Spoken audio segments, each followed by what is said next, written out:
This forms the platform for industries to invest and operate in Dholera without having to worry about developing the surroundings. A detailed implementation strategy, allocating land segments for varied uses, includes the largest land parcel for industrial development in the world.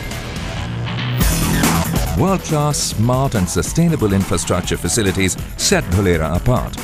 Dholera's planning includes safe and well-controlled roads with multi-purpose corridors, bicycle tracks, wide footpaths, service roads and tree cover. Dholera's road plan includes shaded pedestrian-friendly walkways for comfort and safety through constant monitoring by CCTV cameras. For the first time in India, all trunk infrastructure like gas, ICT, power, potable water, recycled water, sewer pipes and storm water are pre-installed underground, with the capability of handling growing demands of the city. A dynamic, intelligent SIRs are envisaged as global hubs of economic activity. They will be supported by world-class infrastructure, premium civic amenities and exemplary policy framework. The development of these SIRs is in line with the historic development of the Delhi-Mumbai Industrial Corridor, or the DMIC. These SIRs will also get the logistic support from the upcoming Dedicated Freight Corridor, or the DFC, between Delhi and Mumbai. These momentous developments are part of the golden vision of the state government. They also have the full commitment of the Government of India. The ports along Gujarat's 1,600-kilometre long coastline will play a pivotal role in enhancing the effectiveness of the DFC and the DMIC. This strategic maritime location gives Gujarat an edge in global trade and national operations. One of the SIRs that is the flagship development and which is taking shape at a very fast pace is the Dholera. And that is why it has harmonious labour relations and absolute industrial peace. Gujarat is the leading investment destination in India. Its strong fundamentals drive its growth, and the same fundamentals attract investors to Gujarat.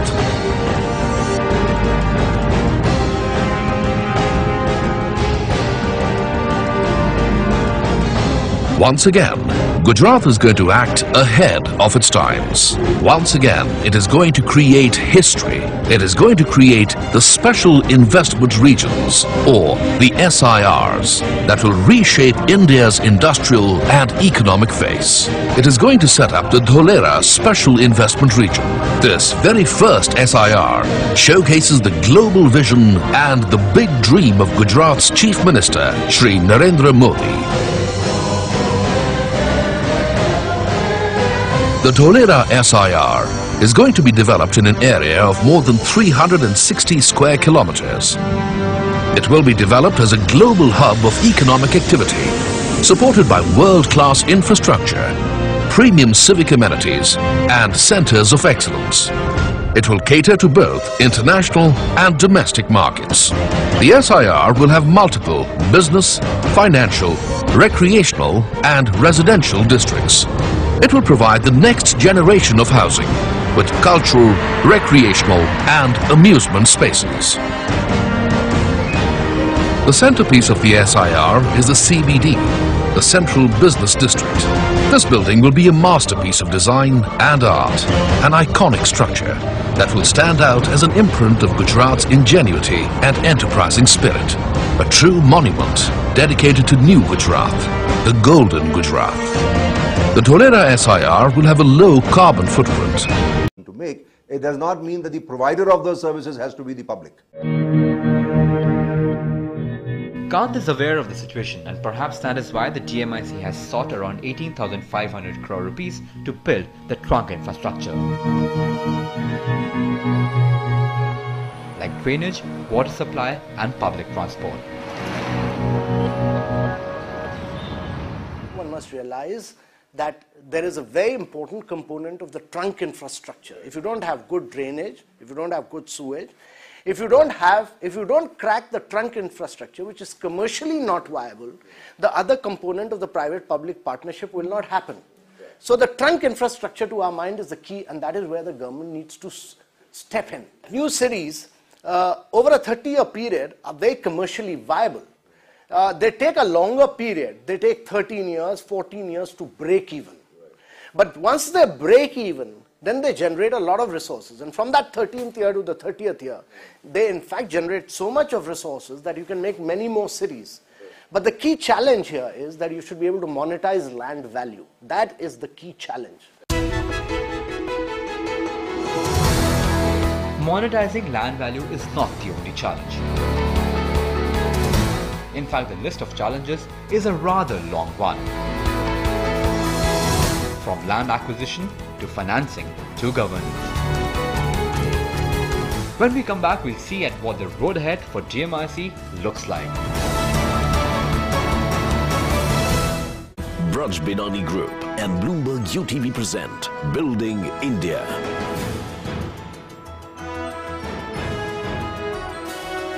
Braj Binani Group and Bloomberg UTV present Building India.